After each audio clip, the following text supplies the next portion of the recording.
The galaxy held its breath the day Earth's test ship, Aegis, activated its experimental faster-than-light, FTL, drive. It was humanity's boldest gamble, yet a leap into the unknown, fueled by desperation and ambition. The launch itself was unremarkable, a quiet departure from Earth's orbit, swallowed by the void of space. But what followed was anything but ordinary. For 3 agonizing weeks, there was nothing. No signals. No telemetry. No triumphant announcement of success. Just silence, a silence so profound it spread like ripples through the galactic community, unsettling even the most advanced civilizations. Species with eons of experience in space travel whispered among themselves, wondering if humanity had finally overreached, if their fragile experiment had torn them apart at the seams. And then, the silence broke. Aegis returned, but not from where it had launched. It materialized 20 light-years away, near the edge of a forbidden zone, a region sacred to the Galactic Accord, shrouded in mystery and dread. This was no ordinary jump. It was reckless, vast, and uncalculated, a leap no species had dared attempt, for fear of the consequences. Yet there it was, the Earth ship, pristine and unscathed, defying every known law of physics. The ship bore no scars from its journey. Its hull gleamed as if untouched by the violent forces of subspace. No radiation burns, no structural warping, just the quiet hum of its engines as it drifted back into real space. It was impossible. It was terrifying. The Galactic Accord, the ruling body of the galaxy's most powerful civilizations, convened an emergency session. Within the crystalline dome of their chamber, suspended between twin stars whose light bathed the room in an ethereal glow, fear and outrage collided. Alien representatives, each more distinct than the last, filled the space with heated debate. They tore through subspace, hissed a serpentine diplomat, its voice sharp and venomous. They didn't calculate harmonics, they forced the jump. Do you understand what this means? They've destabilized the fabric of the galaxy itself. A towering figure with skin like molten gold slammed its fist against the table, its voice reverberating like thunder. This is an act of recklessness. A violation of every law we hold sacred. Humanity must answer for this. But amidst the chaos, one figure remained calm. Commander Elias, humanity's representative, stood tall, his gaze unwavering. His uniform was simple, unadorned, yet it carried the weight of Earth's determination. He listened to the accusations, the threats, the fear that bled into every word spoken in the chamber. And then, he spoke. Humanity is done waiting for permission, Elias declared, his voice cutting through the noise like a blade.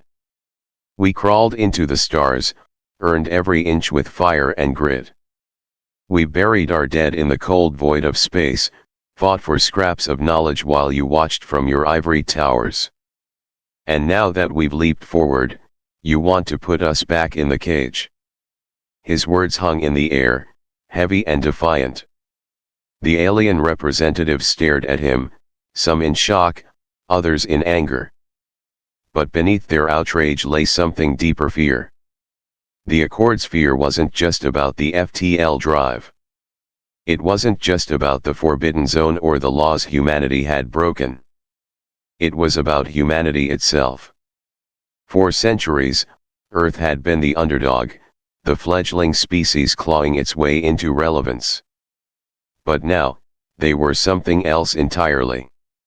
They weren't catching up anymore. They were breaking rules no one dared question, rewriting the boundaries of possibility. And the galaxy wasn't ready for it. As the session continued, the twin stars outside the dome burned brighter, their light casting long shadows across the chamber. The representatives argued, their voices rising and falling like waves crashing against the shore. But amidst the chaos, Elias remained unflinching, a symbol of humanity's resolve. The return of Aegis was more than a technological triumph. It was a declaration, a message to the galaxy that humanity would no longer be bound by the limitations imposed upon them. They had stepped into the void, faced the unknown, and returned stronger than ever. But the void is never empty. And the Forbidden Zone, the place where Aegis had emerged, was not just a patch of empty space. It was a boundary, a line that no species had crossed in millennia. And now, that line had been broken. Deep beneath the surface of Earth, hidden from the noise of the world above, Dr. Kale stood in his lab, a cold, dimly lit space carved into the rock like a tomb. The air was heavy, almost oppressive, as if the weight of the planet itself pressed down on this place. The faint hum of machinery echoed through the chamber, a constant reminder of the power he had unleashed. The lab was cluttered, chaotic. Tables were strewn with blueprints, equations scrawled hastily across sheets of paper, and prototypes of machinery that looked like they belonged to another era or another universe. In the center of it all was the core, the heart of his creation, the faster-than-light drive. It sat in its containment field, pulsating softly with an unnatural light, as if it were alive. Kale wasn't a man who sought glory. He didn't build the FTL drive for accolades or recognition. He built it for the men and women who had died believing Earth would never reach the stars. He built it for the dreamers who had been crushed under the weight of humanity's limitations, for the countless lives lost in humanity's struggle to escape its cradle. His past was a shadow that never left him. He could still hear the screams, the crackling roar of flames as his father's shuttle disintegrated during re-entry. The shuttle had been old, its systems outdated, its hull weakened by decades of neglect. It wasn't a tragedy, it was a failure, a reminder of how far humanity had fallen behind. Then there was his mother, her face gaunt and hollow, her hands trembling as she clutched the last scraps of food during the ration riots. She had survived the riots, but not the aftermath. The hunger, the sickness, the despair, it had taken her slowly, piece by piece, until there was nothing left. These memories were scars etched into Kale's soul, driving him forward with an obsession that bordered on madness. He didn't care about the Accord's rules or their warnings. He didn't care about their threats of sanctions or war. Humanity had been underestimated too many times, treated like a child playing in the shadow of giants. Now, it was their turn to fear. Kale's hands hovered over the console that controlled the core, his fingers trembling slightly. He wasn't afraid of the power he had created, he was afraid of what it meant. The FTL drive wasn't just a machine. It was a weapon. It was a declaration. It was humanity's way of saying, we will not be held back. The Accord's reaction had been predictable. He knew they would gather in their crystalline chambers, their voices rising in panic as they debated how to respond.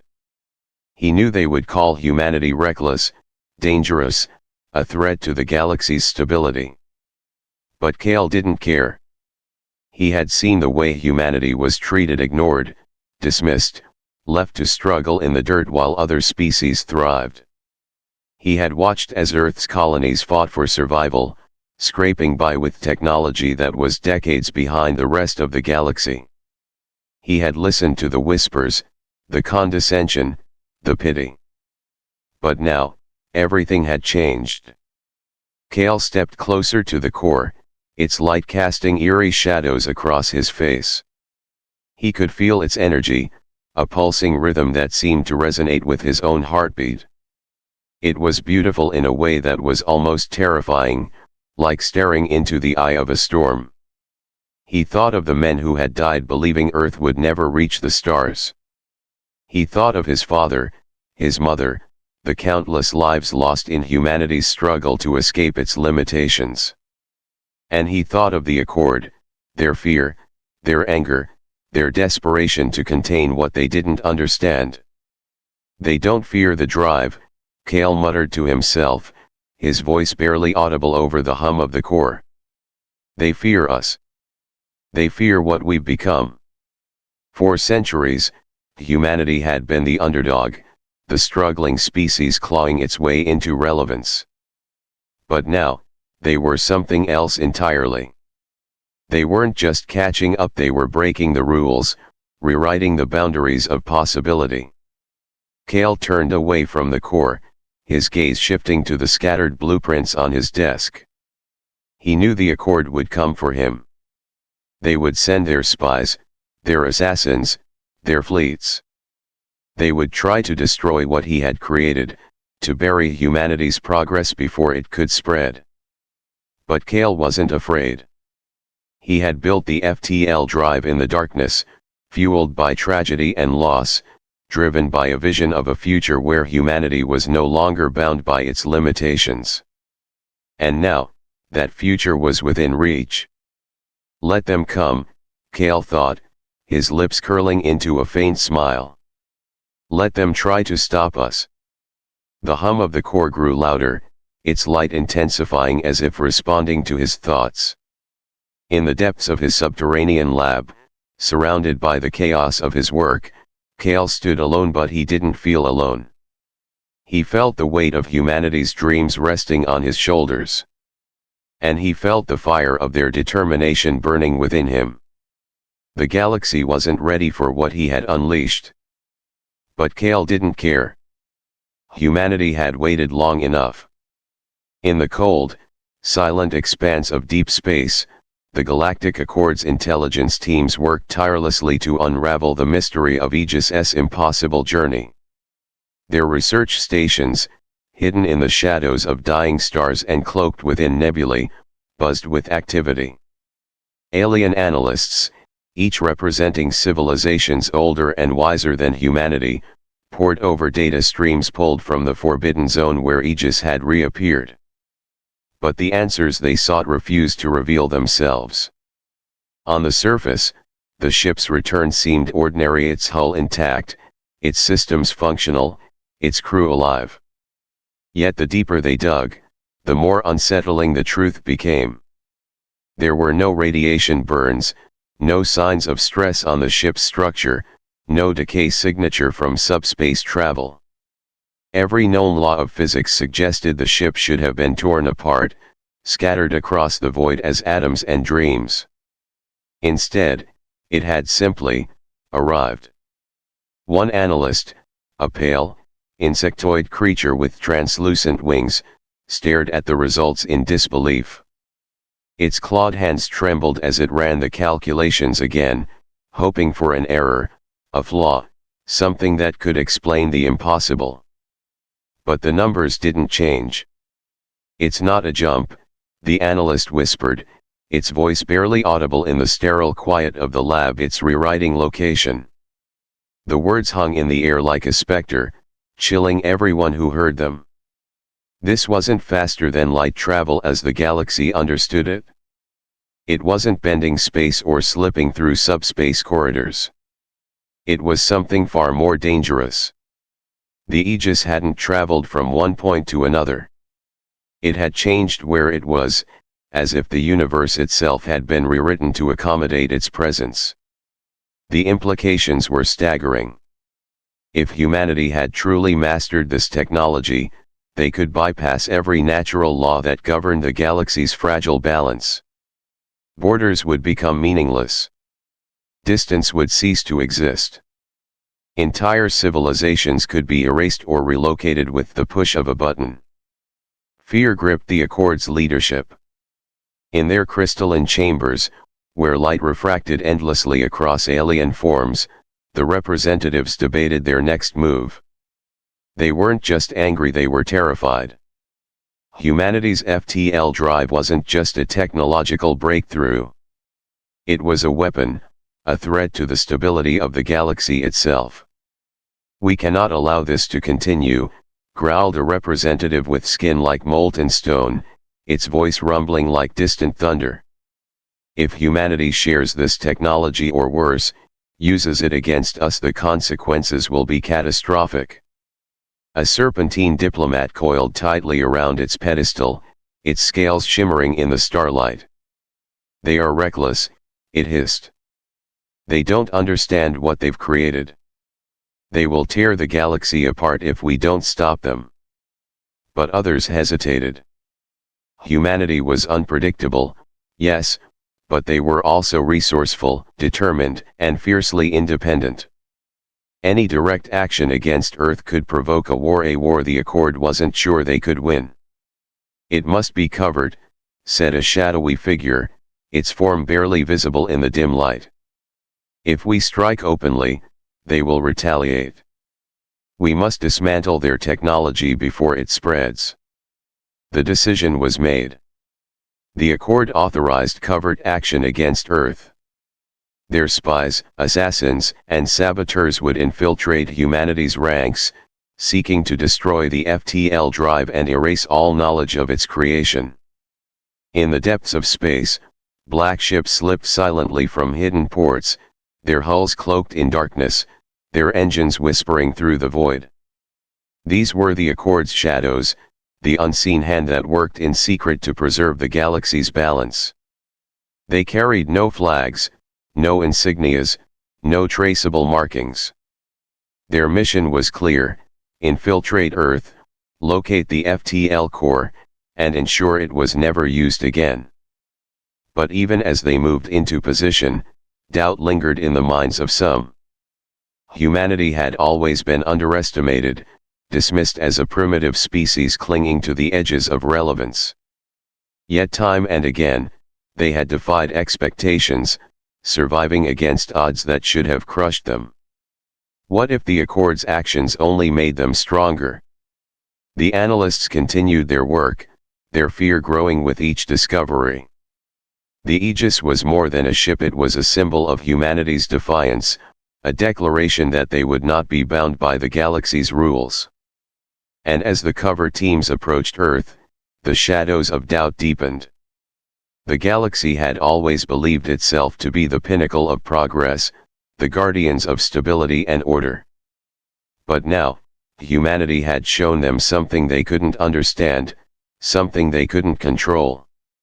In the quiet corners of deep space, where stars burned cold and ancient secrets whispered through the void, the Accord realized the truth. They weren't just fighting humanity's technology. They were fighting humanity's will. The air in Earth's command center was tense, thick with the weight of impending conflict. Screens flickered with intercepted transmissions, lines of alien code unraveling into terrifying clarity. The Accord's kill order had been discovered, a direct threat to Dr. Kale, the architect of humanity's greatest leap forward. His name was marked for elimination, his work deemed too dangerous to exist. Commander Elias stood at the center of the room, his presence commanding yet calm, like the eye of a storm. His sharp eyes scanned the data, his mind racing as he pieced together the Accord's plan. He knew what this meant. The Accord wasn't just targeting Kale, they were targeting humanity's future, their chance to rise above the chains that had bound them for centuries. Elias didn't hesitate. There was no time for deliberation, no room for doubt. Humanity had been underestimated for too long, and now, they would show the galaxy what they were capable of. Prepare the strike, he ordered, his voice steady but laced with steel. We're not waiting for them to act. We'll show them what happens when they threaten us. The plan was audacious, almost reckless. But humanity had never followed the rules, and Elias wasn't about to start now. Their target was one of the Accord's deep space relay nodes, a critical hub for communication and coordination across their vast fleets. Without it, the Accord's ability to respond would be crippled, their movements thrown into chaos. But this wasn't just an ordinary assault. The weapon Elias intended to use was unlike anything the galaxy had ever seen. At the heart of the operation was an experimental device, the FTL Divergence Core. It was a creation born from the same principles as Kale's faster-than-light drive, but twisted into something far more destructive. Instead of rewriting location, this core was designed to collapse subspace itself, erasing anything within its reach from existence. It wasn't just a weapon, it was a void, a silence that consumed everything. Humanity's stealth fleet moved through the darkness, their ships cloaked in invisibility, their engines whispering through the void. The relay node loomed ahead, a massive structure suspended in the cold emptiness of space. Its design was alien, elegant, and imposing, a testament to the Accord's technological supremacy. Elias watched from the command ship as the fleet closed in, his hands clenched behind his back. He could feel the tension in the air, the weight of what they were about to do. This wasn't just a strike, it was a message. "Deploy the core," he said, his voice low but firm. The device was launched, its containment field shimmering as it drifted toward the relay. For a moment, there was silence, an eerie calm before the storm. Then, the core activated. The void erupted. The relay didn't explode, didn't shatter into debris. It simply vanished, consumed by the collapsing subspace. One moment it was there, a beacon of the Accord's power, and the next, it was gone, erased from existence as if it had never been. Elias's fleet withdrew, their mission complete. But this was only the beginning. The Accord's response was immediate. Their fleets mobilized, warships surging from hidden bases and distant colonies. The galaxy trembled as the Accord prepared for war, their forces converging to crush humanity before their defiance could spread. But humanity didn't wait. Elias and his commanders launched a series of precision strikes, each one targeting key Accord infrastructure. Communication hubs fell silent, supply lines crumbled, and strategic outposts were left in ruins. The weapons they used were beyond anything the Accord had prepared for, devices that bent reality, weapons that defied natural law. An Accord fleet stationed near a resource-rich moon found itself stranded as its engines failed, their systems scrambled by a pulse that rewrote the laws of physics in localized zones. A planetary defense grid collapsed under the weight of a gravity distortion weapon, its satellites pulled into the surface like falling stars.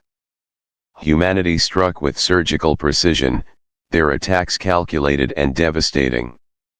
They didn't aim to destroy the Accord outright, they aimed to dismantle their ability to fight, to sow confusion and fear. Elias stood aboard his flagship, watching the chaos unfold. He knew the risks of what they were doing. The Accord was vast, ancient, powerful. But humanity had something the Accord didn't: desperation, ingenuity, and the will to survive. "We're not fighting for dominance," Elias murmured to himself, his gaze fixed on the stars. "We're fighting for our right to exist." Across the galaxy, the Accord's forces scrambled to respond, their fleets stretched thin, their leaders struggling to understand the weapons humanity had unleashed. They had always seen Earth as a minor player, a stubborn species clinging to relevance. But now, they saw the truth. Humanity wasn't just fighting back. They were rewriting the rules. And as the stars burned bright and the void echoed with the whispers of war, one thing became clear. The galaxy would never be the same again. The void trembled as the Zenith Armada emerged from the Accord's hidden strongholds, its ships ancient and terrible, each one a monument to destruction. These were not ordinary vessels, they were relics of a forgotten age, forged in the fires of war so devastating it had been erased from history.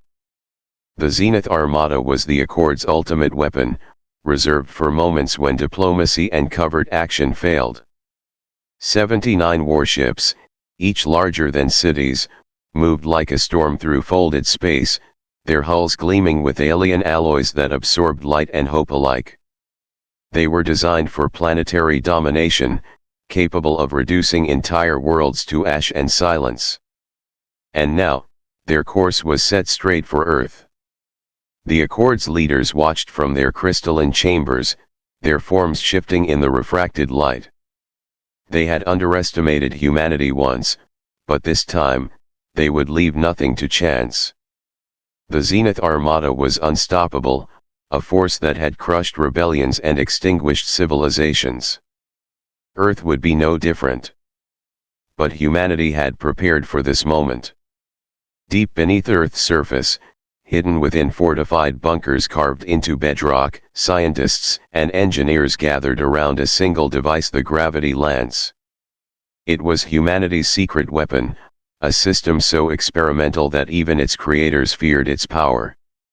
The lance wasn't a conventional weapon, it didn't fire missiles or beams. Instead, it manipulated the very fabric of reality, harnessing gravity to pull ships out of subspace mid-jump, tearing them violently into real space. Commander Elias stood in the command center, his face etched with resolve. The Zenith Armada was unlike anything humanity had ever faced, but he knew they couldn't afford to hesitate. If the fleet reached Earth, it would mean annihilation.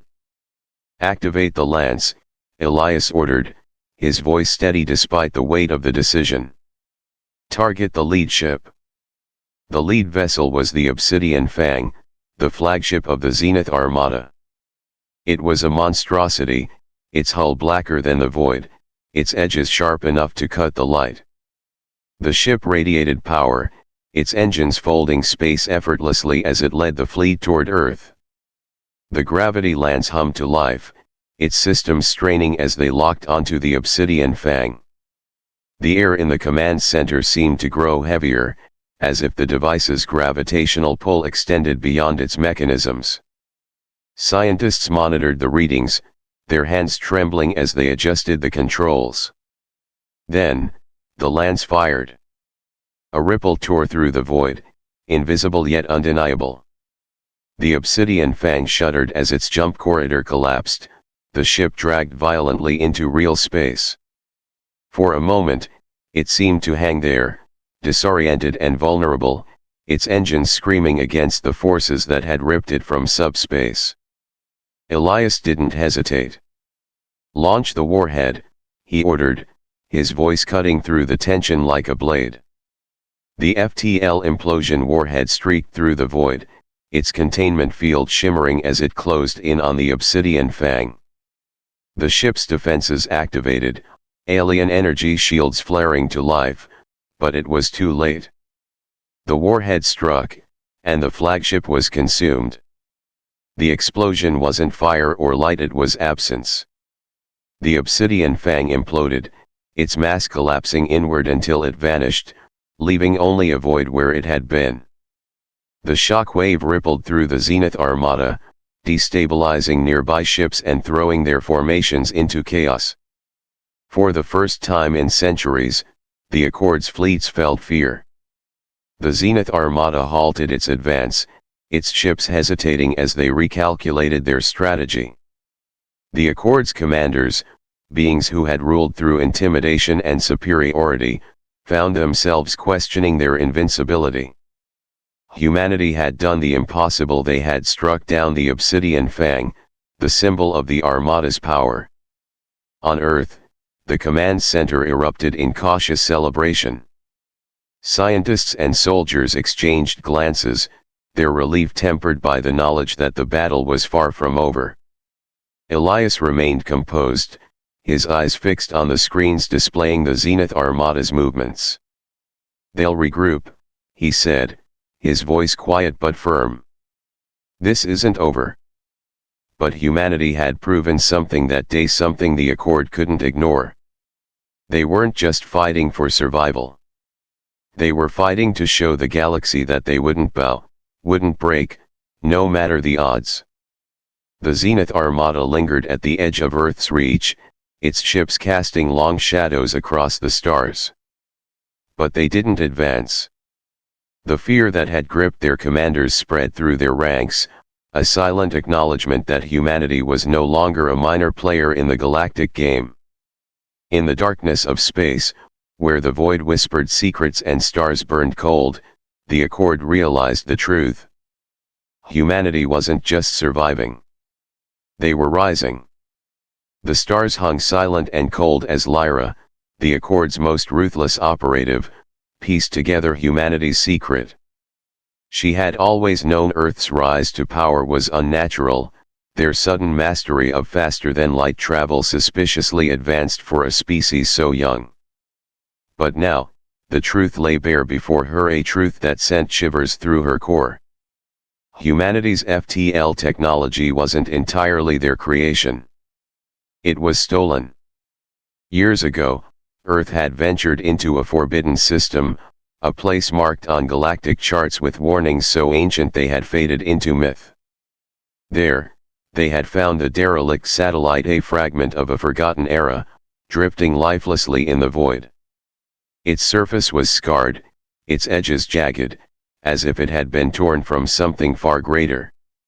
The satellite hadn't just contained equations and blueprints for FTL travel, it had carried a warning. A warning humanity had ignored. The Accord had once tried to harness the same technology.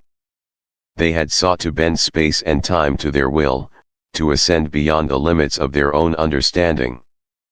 But their efforts had ended in catastrophe. What they created instead was the Nexus artifact, a structure built not to use the technology, but to contain the horror it had unleashed. Lyra's ship cut through the void like a blade, her mind racing as she headed for the artifact. She knew what humanity had done. They had taken the forbidden knowledge, twisted it into their own invention, and unleashed something they couldn't possibly understand. If the artifact's secrets fell into their hands, it could mean the end of everything. But she wasn't alone. Humanity's stealth ship, Spectre, had already reached the artifact. Cloaked in shadows, its engines whispered through the void, invisible to the Accord's sensors. Inside, Captain Dax and his team moved with purpose, their breaths shallow as they entered the Nexus. The artifact was a monolith of alien design, its surface shimmering with colors that seemed to exist outside the spectrum of human sight. It pulsed faintly, as if alive, its energy thrumming like a heartbeat. The structure was massive, its corridors winding endlessly into the unknown, each step echoing with the weight of forgotten sins. Dax's team was silent, their weapons drawn as they navigated the labyrinth. The air was heavy, charged with an unnatural energy that made their skin crawl. And at the center of the artifact, they found it, the source of humanity's FTL technology. The cube. It floated in the air, suspended by locks of gravity that twisted and folded space-time around it. Its surface was smooth and dark, yet it seemed to ripple, as if the cube were a window into something far beyond comprehension. Pulses of energy radiated from it, each one sending shivers through the artifact, and through the minds of those who dared to look at it. "This is it," Dax whispered, his voice barely audible over the hum of the cube. "This is where it all began." But before they could act, Lyra arrived. The Accord operative moved like a shadow, her presence sharp and deadly. She didn't hesitate, her weapon drawn as she confronted Dax and his team. "You don't understand what you've done," she hissed, her voice cold and cutting. "This isn't technology. This is a prison. You've unleashed something that should never have been touched." Chaos erupted. Lyra's forces clashed with Dax's team in the artifact's core, their weapons lighting up the darkness with bursts of energy. The cube pulsed violently, its gravity locks straining under the pressure of the battle. The artifact trembled, its walls groaning as the forces within threatened to tear it apart. Dax knew they were out of time. "Cover me," he shouted, his voice rising above the chaos as he moved toward the cube. His hands trembled as he reached for the control panel, his mind racing as he tried to decipher the alien mechanisms. The cube pulsed again, stronger this time, its energy rippling outward like a shock wave. Lyra stumbled, her eyes widening as she realized what was happening. "If the locks fail," she warned, her voice desperate, "it'll collapse everything. The artifact, the system, it'll all be gone." Dax ignored her. He didn't trust Lyra, but he understood the stakes. The cube wasn't just dangerous, it was unstable. If its energy wasn't contained, it could unravel the very fabric of reality. His fingers moved quickly, his breath shallow as he disabled the cube's gravity locks. The artifact shuddered, its walls quaking as the cube's energy surged. For a moment, it seemed as if everything would collapse. Then, the cube stabilized. The pulsing slowed, the energy contained just enough to prevent disaster. The artifact fell silent, its walls still trembling but intact. Dax stepped back, his chest heaving as he stared at the cube. It was dormant now, its power subdued, but the question lingered in the air like a shadow. How long would it stay that way? Lyra lowered her weapon, her gaze fixed on the cube. She didn't speak, but the fear in her eyes said everything. This wasn't over. Dax turned to his team, his voice steady despite the weight of what they had just witnessed. "We need to get out of here," he said.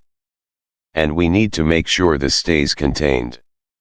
As the specter withdrew, the artifact loomed behind them, its presence heavy and foreboding. The cube remained at its center, silent and still, but its energy pulsed faintly, a reminder of the danger that lay within. And as the stars burned cold and the void whispered its secrets, one truth became clear. Humanity had unlocked something they couldn't control. And the galaxy would never be the same. The Accord's retreat echoed across the stars like the fading roar of a dying giant. For centuries, their dominance had been unchallenged, their fleets unstoppable, their will enforced with cold precision. But now, for the first time, they were forced to pull back not in strategy, but in fear. Humanity had proven itself not as a rebellious underdog, but as a rising power capable of shaking the foundations of the galaxy. The Zenith Armada, once the embodiment of terror, was scattered. The void that had once been filled with their overwhelming presence now felt eerily hollow. Across the Accord's command chambers, their leaders convened in silence, their forms flickering in the crystalline light. They spoke in hushed tones, their voices edged with uncertainty. Humanity's defiance had shattered the illusion of their invincibility, and the implications were staggering. On Earth, the atmosphere was electric. News of the Accord's retreat spread like wildfire, igniting hope in hearts that had long feared extinction. Humanity had stood against the galaxy's strongest force and survived. But survival was no longer enough. Within weeks, emissaries from minor races began arriving, their ships humble but their intentions clear. These were species that had lived in the Accord's shadow, their existence dictated by the whims of a power too vast to resist. Now, they saw a chance for something different. Earth was no longer just a planet, it was a beacon, a symbol of resistance, and perhaps, a new kind of leadership. In the grand halls of Earth's newly unified council, representatives from across the galaxy gathered. Their forms were diverse, some humanoid, others entirely alien, their appearances a testament to the vastness of the universe. They spoke in cautious tones, their words laden with hope and fear. They sought alliances, protection, and a place in the new balance of power. Elias stood at the center of it all, his presence commanding yet unpretentious. He listened to their pleas, their offers, their warnings. Humanity had entered the galactic stage, and the weight of that responsibility was not lost on him. But the Accord wasn't finished. From their hidden sanctuaries, they extended a proposal, a fragile truce. It was not an offer of unity or peace, but of mutual deterrence. The Accord knew they could no longer dominate humanity, and humanity knew they couldn't afford a prolonged war. The truce came in the form of a protocol, a set of regulations for advanced subspace technologies, designed to prevent another arms race that could destabilize the galaxy. The negotiations were tense. The Accord's representatives, their faces cold and calculating, tried to impose restrictions that would limit humanity's growth. But Elias wouldn't allow it. "We'll agree to the protocol," he said, his voice steady and resolute, "but let me make one thing clear, we won't kneel. We won't beg. And we won't stop advancing." His words hung in the air, a declaration that resonated far beyond the council chambers. Humanity would not be shackled by fear or control. They had earned their place among the stars, and they would forge their path forward on their own terms. The Accord's representatives exchanged glances, their silence betraying their unease. They had underestimated humanity once, and they wouldn't make the same mistake again. The truce was fragile, a thin veil over the simmering tensions that remained. But for now, it was enough to prevent open conflict. As the council adjourned, the galaxy shifted. The old order was crumbling, replaced by something new. The Accord's grip had loosened, and humanity's rise was undeniable. Across distant systems, whispers of Earth's defiance spread, inspiring hope in the oppressed and fear in the powerful. In the quiet moments that followed, Elias stood alone, gazing at the stars from Earth's command center. The void stretched endlessly before him, a canvas of infinite possibilities. Humanity had taken its first steps into the unknown, and the path ahead was fraught with danger and opportunity. But one thing was certain. Earth would no longer be a footnote in the galaxy's history. It would be a force to be reckoned with. The Accord's retreat left the galaxy in uneasy silence, a calm that felt like the stillness before a storm. Earth's leaders knew better than to celebrate. Victory had come at a cost, and the echoes of their defiance would ripple far beyond what they could see. Humanity didn't want war, but the signs were clear.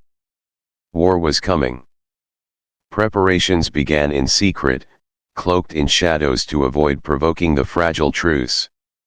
The gravity lance, Earth's most devastating weapon, was upgraded, its reach extended and its precision sharpened. Fleets expanded, their hulls reinforced with the latest alloys, their engines tuned to outrun anything the Accord could send. Across the colonies, evacuation drills were quietly initiated, disguised as routine safety exercises. Families packed essentials, their faces etched with quiet determination, knowing the day might come when they would have to leave everything behind. Elias moved through these preparations like a man carrying the weight of 1,000 worlds. His resolve was unshakable, but his eyes betrayed the burden he bore. In the depths of Earth's command center, where the air hummed with the energy of hidden technologies, he met Kale in secret. Kale was a genius, his mind a labyrinth of ideas that danced on the edge of impossibility. He placed a small, unassuming device on the table between them, a prototype, sleek and cold, its surface shimmering faintly as if it were alive. "This," Kale said, his voice low and steady, "is the temporal suppression field.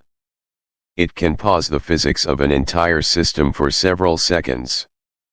Gravity, motion, energy all frozen in place." Elias stared at the device, his expression unreadable. The implications were staggering. Such power could shift the balance of any battle, turning chaos into control. But it was dangerous, too dangerous. He picked up the device, its weight heavier than it seemed, and slipped it into his pocket. "Let's hope we never need it," he said quietly, his words carrying the weight of a prayer. But while humanity prepared for the inevitable, something stirred in the ruins of the Nexus artifact.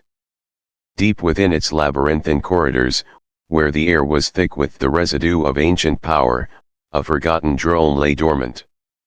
Its surface was corroded, its joints stiff with disuse, but its core still pulsed faintly with energy. For years, it had been silent, its purpose lost to time. Until now. The drone's sensors flickered to life, scanning the artifact's desolate halls. It moved slowly at first, its movements jerky and uncertain, as if waking from a long sleep. Then, with a burst of energy, it activated fully, its systems humming with a purpose that had been buried for centuries. A message was sent.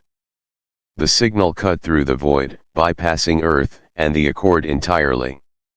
It traveled beyond the known systems, beyond the edges of any map, into the uncharted darkness where no ships dared to go. And somewhere, in that void, something answered. The response was not a transmission, not a sound or a signal that could be deciphered. It was a presence, a ripple in the fabric of reality, subtle yet undeniable. The stars seemed to dim, their light bending faintly as if recoiling from something unseen. In the Nexus artifact, the drone shuddered, its core glowing brighter as the response reached it. The artifact itself seemed to awaken, its walls vibrating with a low, ominous hum. Energy surged through its corridors, twisting and curling like tendrils of smoke. Far away, Elias felt it. He didn't know why or how, but a chill ran down his spine, sharp and cold, as if the universe itself had whispered a warning. And in the silence of the void, something ancient stirred. It had been waiting. Watching. Now, it was awake. The stars no longer felt safe, their distant light overshadowed by the growing presence of something vast and unknowable. The galaxy had changed, and humanity was no longer alone. The final warning had been sent. And the answer was coming.